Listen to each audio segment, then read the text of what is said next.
Dear students and respected viewers, Assalamu alaikum. As you know, today it is 15th of July 2020. We are reading history and we have to start a new chapter, that is architecture in medieval period, chapter number 6, history.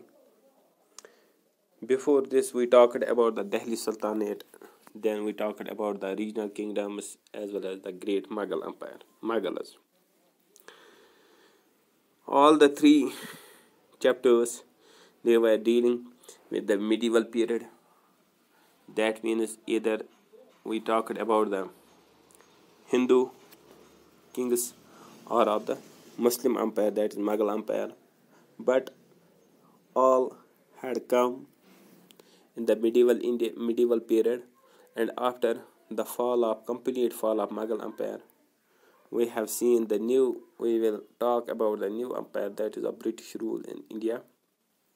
But in this chapter, we have to talk about the art and architecture of medieval period.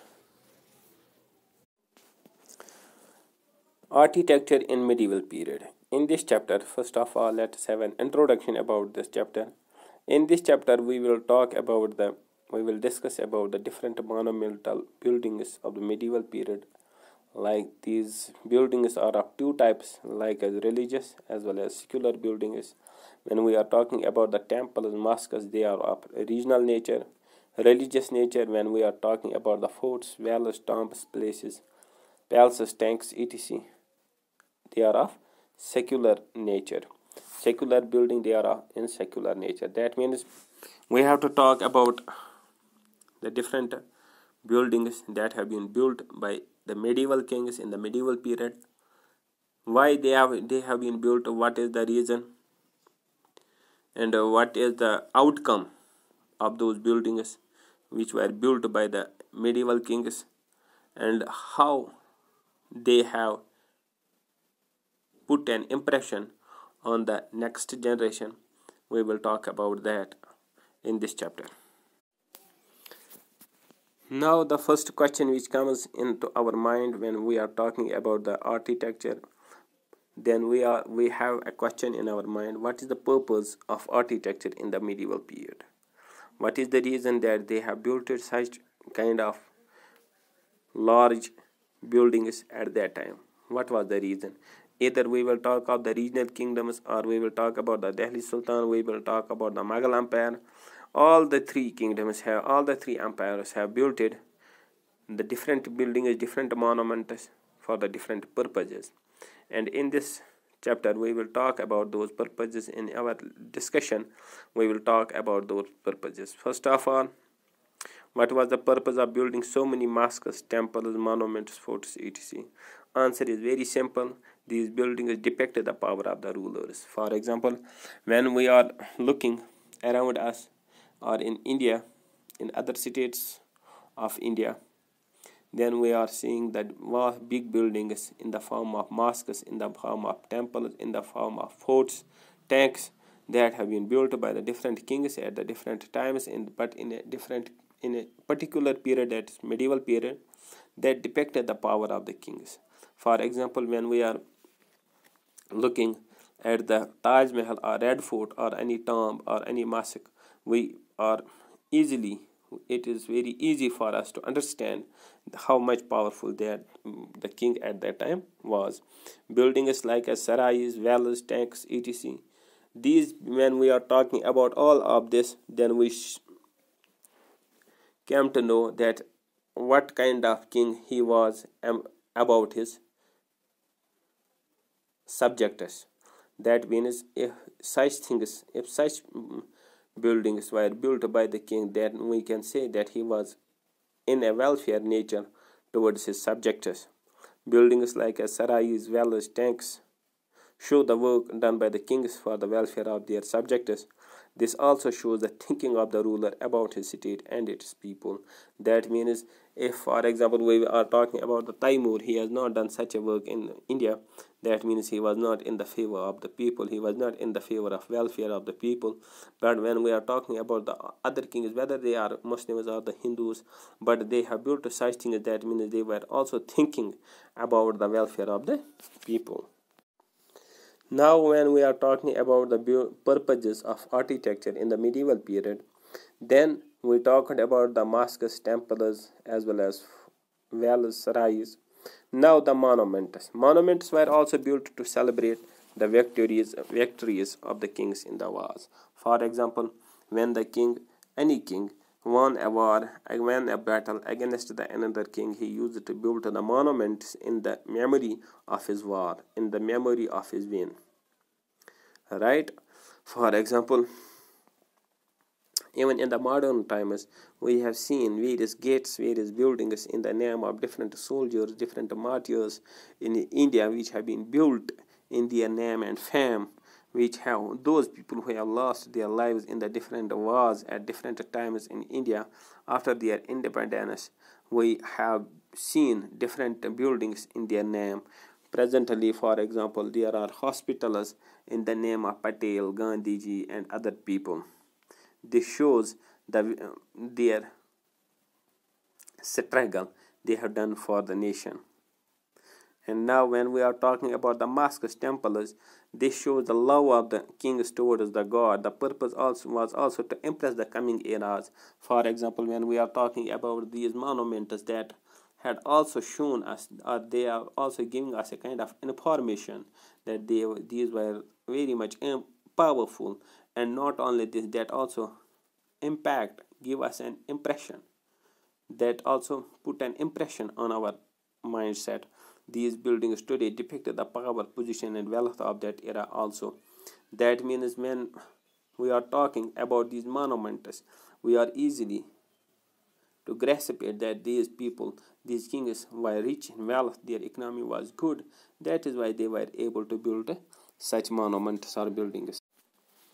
First of all, when we are talking about the medieval period, then first stage of the medieval period is of Hindus. That means the power was in the hands of Hindu kings. Then automatically we will see, or we will read, the building of temples. That means if they were in a religion Hindu, that means they have built it, the temples, not the mosques, which is also written on our book. This period saw the building of temples all over India. In North India, temples like the Dalavari temple in Rajasthan, group of 100 temples in AIIMS-HANDWARA in Gujarat is an example. For example, these temples were built during the medieval period. The Chandals, that is another kingdom, built the Khojaro temple, which are famous worldwide. Among 16 deserted temples in Khojaro complex, in only one temple deity is worshipped. I have written a little bit about this Khojaro temple. That means these are 16 deserted temple, but only in one temple in which we are seeing deity is worshipped, and this temple is devoted to Lord Shiva and Parvati. We are talking about the North India and also the temples which were built in the North India at that time. And another example is seen in Odisha. The temples at Bohu, Banswar, Konark, and Puri are famous worldwide. That means these temples were built at that time.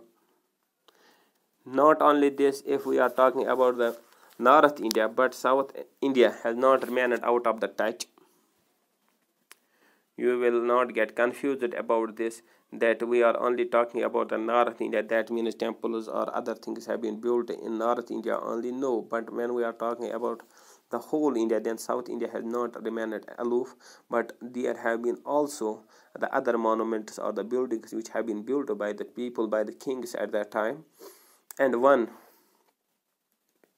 example is of Cholas, Palwas, and Pandyas.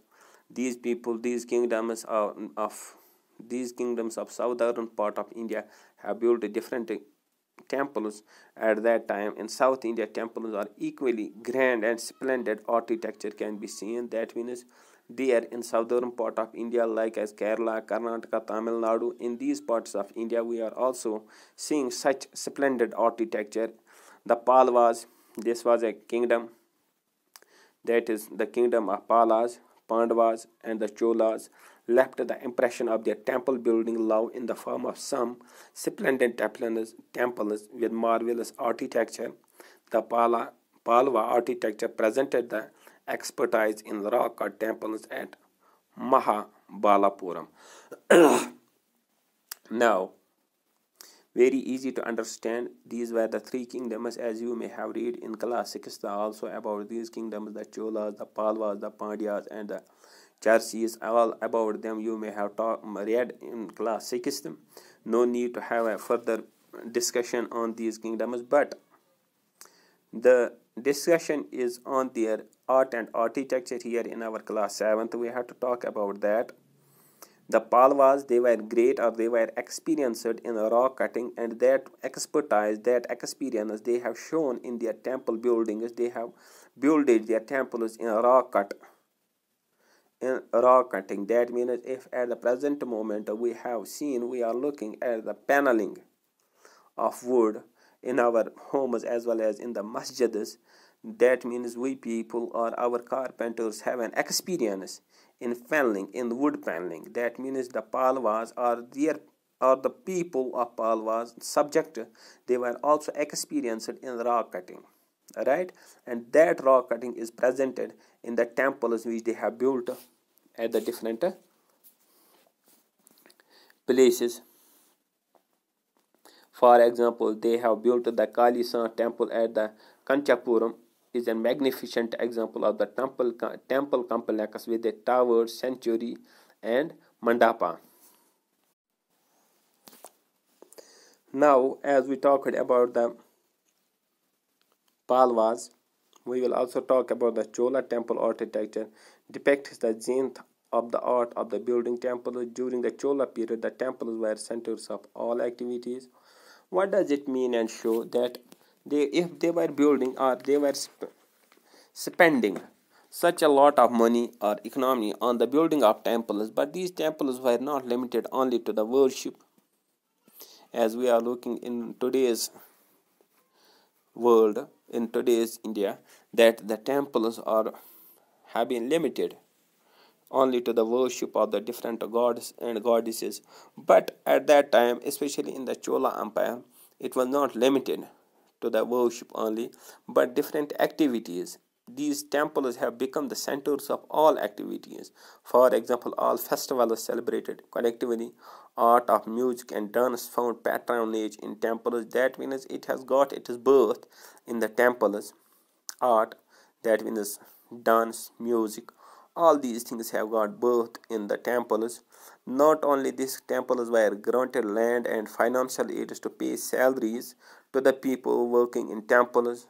Not only this, schools used to run in the complexes of temples, and there are much more works which were done in the field of temples, which are also written in our book.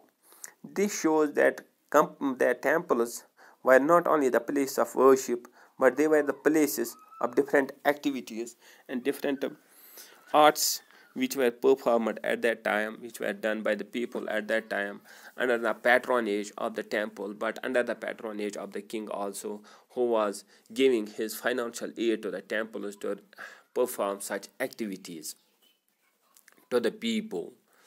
And this shows that the art and architecture of the medieval period was very splendid in its nature, and this